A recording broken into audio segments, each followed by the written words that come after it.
What? Wait lang, isa pa nga.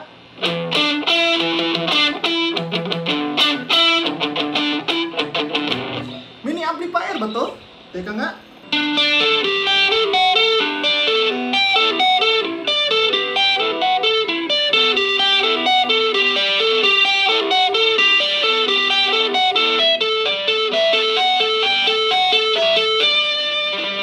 Damn! Ibang klaseng mini amplifier tong Likato. Ito yung maliit na amplifier, pero malakas ang tunog.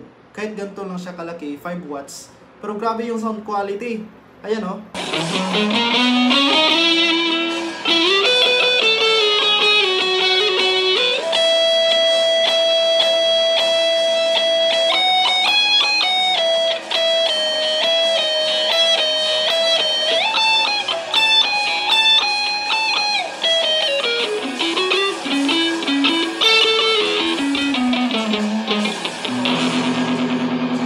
Guys, kung gusto nyo din, nasa Yellow Basket lang, check out na!